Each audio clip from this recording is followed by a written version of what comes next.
To approach Erich Maria Remarque's All Quiet on the Western Front as a mere historical document is to miss its devastating core. This is not history, this is an autopsy of the soul. We have been conditioned to praise survival, to see endurance as the highest form of courage. But Remarque forces us to confront a terrifying, inverted truth. The greatest defeat suffered by Paul Baumer and the lost generation was not dying in the trenches, but surviving them. Our thesis is uncompromising: the soldier's survival was, in fact, an active, necessary psychological suicide.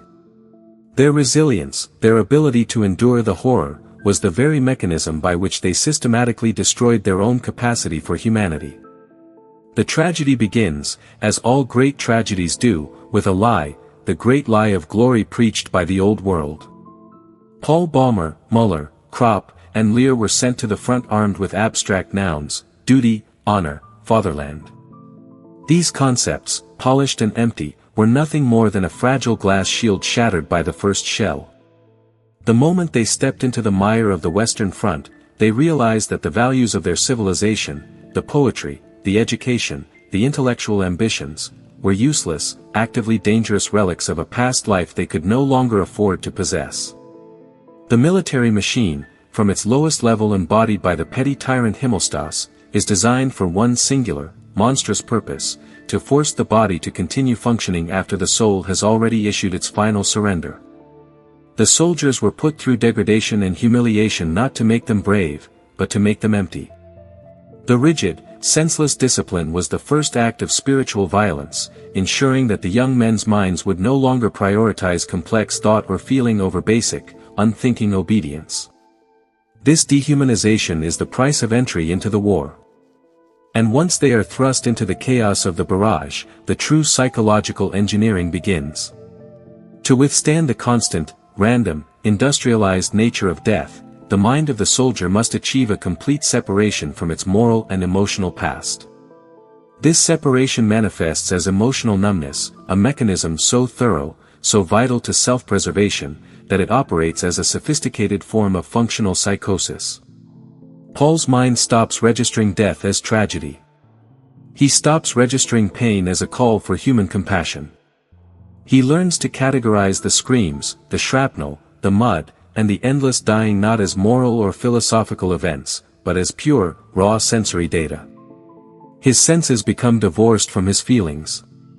He observes the horror with a chilling, detached clarity, because if he allowed the emotional truth of a single screaming comrade or a single shattered landscape to penetrate his inner core, he would be instantly destroyed. The body, in its desperate, primal need to live, betrays the self. It learns the language of the shell, the high-pitched whistle of the incoming explosion, the specific vibration of the earth, far more intimately than it ever learned the language of love or ambition. The soldier is conditioned to regress to the trench animal, a creature guided purely by instinct, capable of diving, hiding, and killing without the burden of rational thought or moral consequence. When Paul describes feeling a sudden, strange sense of belonging in the trenches, it is not a testament to his adaptability. It is a terrifying admission of self-extinction. The man who steps into the trench leaves behind Paul Baumer the student, the one capable of feeling and dreaming. The creature who emerges from the dugout is defined entirely by suppression, a being whose 20 years of cultural development have been neutralized. This is why we call it the crime of resilience. The soldier's ability to keep going is not a testament to courage. It is the proof that he has actively chosen to suppress his trauma and silence his soul for the meager prize of 5 more minutes of physical survival. Every breath drawn in the trenches is an act of psychological self-betrayal. The body continues to survive, but the soul has issued its final resignation, leaving behind only an empty shell operating on animal instinct and the sheer momentum of fear. The story of the Western Front, therefore, is not about the clash of nations. It is a profoundly intimate tragedy, the story of a young man who, to escape the physical death commanded by the older generation, had to commit psychological suicide upon himself, leaving him as a ghost, waiting for the final silence. If the soul's self-annihilation is the internal tragedy of the trenches, then the external moral tragedy is embodied by the company's mentor, Stanisław Kaczynski. Cat is universally hailed as the group's savior, the resourceful heart that keeps the machine alive. But in our dark psychological analysis, Cat emerges as the false messiah of survival, the man who teaches them how to live better, only by eliminating the necessity of ethical thought. Cat's wisdom, his legendary knack for scrounging food, finding shelter, and predicting the exact location of the next bombardment, is utterly profound in its practicality. Yet, it is a wisdom devoid of any moral anchor beyond utility. Cat operates in a moral void where the only truth is pragmatism, and the only good is food. He teaches them the essential law of the trench animal: if an action promotes immediate, physical survival, it is justified. This utilitarian gospel is necessary for the body's continuation, but it actively starves the soul. The moral bankruptcy of this pragmatic code is chillingly crystallized in the Kemmerich's boots paradox. When their young comrade, Kemmerich, lies suffering the grotesque reality of his amputated leg, his body still physically present but his future already cancelled, the focus immediately shifts to his prized, high-quality leather boots. The orderly, Muller, and eventually Paul himself, fixate on the boots. This is often read as a moment of brutal realism. But look closer, the speed and efficiency with which those boots are passed down the chain of command is the precise measure of the soldier's moral atrophy.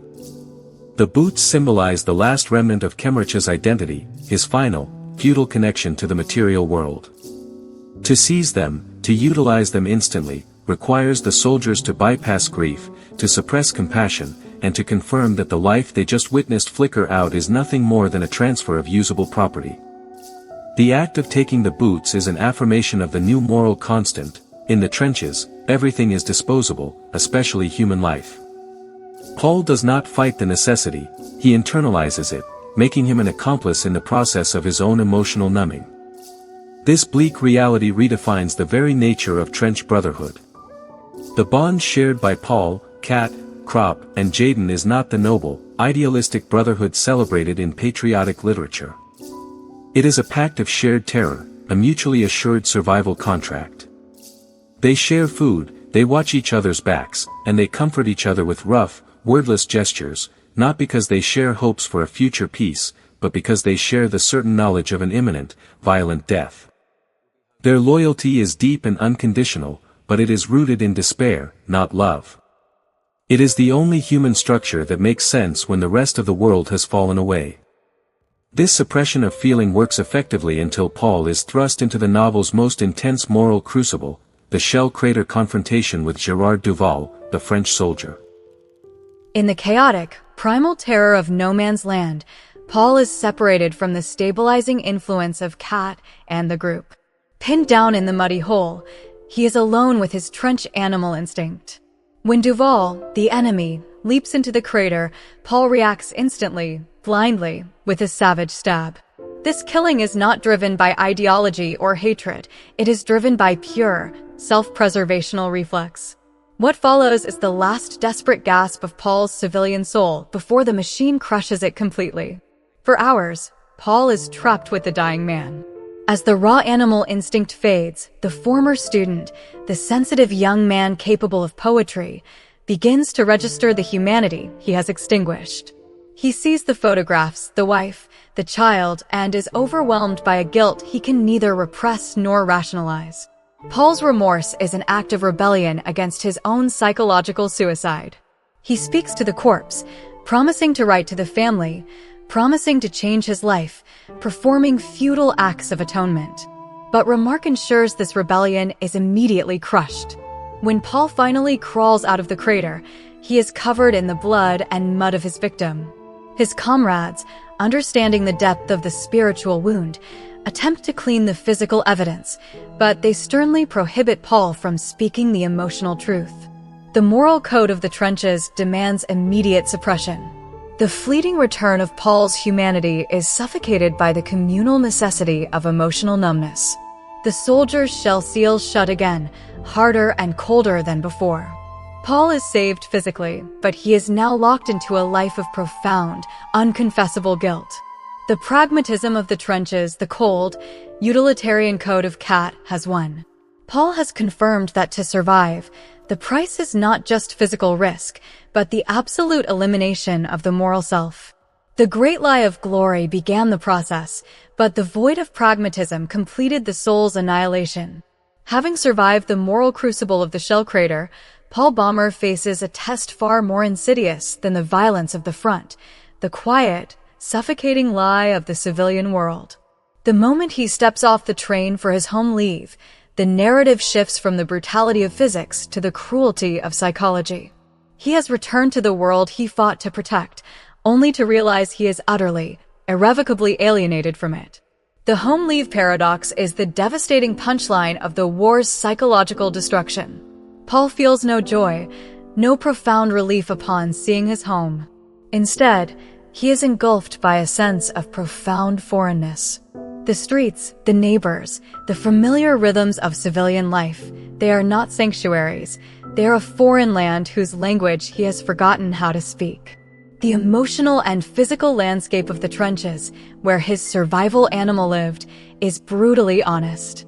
But the civilian world is revealed to be the true illusion of vast, organized lie that he can no longer bear to inhabit. The greatest psychological burden Paul carries is the necessity of performance. His leave is not rest, it is an agonizing piece of psychological labor. He must don a mask, becoming the great liar, a role he must play for the sake of those who love him. Look at the exhaustion etched on his face as he sits with his mother. He cannot speak the truth of the front, cannot describe the grotesque reality of wounds or the casual savagery. He must invent a fiction of soldierly resilience and safety to protect her fragile heart, but in doing so, he deepens his own isolation. The lie he tells is not for the state, but for his family, and that makes the burden tragically heavier. His love forces him to conceal his trauma, turning his silence into a weapon of self-harm. This emotional performance is immediately challenged by the civilian ignorance that surrounds him. When he visits the local pub, he overhears the old generation, men who have never smelled gas or seen shrapnel, discussing strategy, arguing about where the lines should be drawn on a map. Their intellectual arrogance and patriotic fervor are an offense that physically repels Paul. He walks out suffocated, realizing that these people are not his countrymen. They are strangers trapped in a self-inflicted delusion.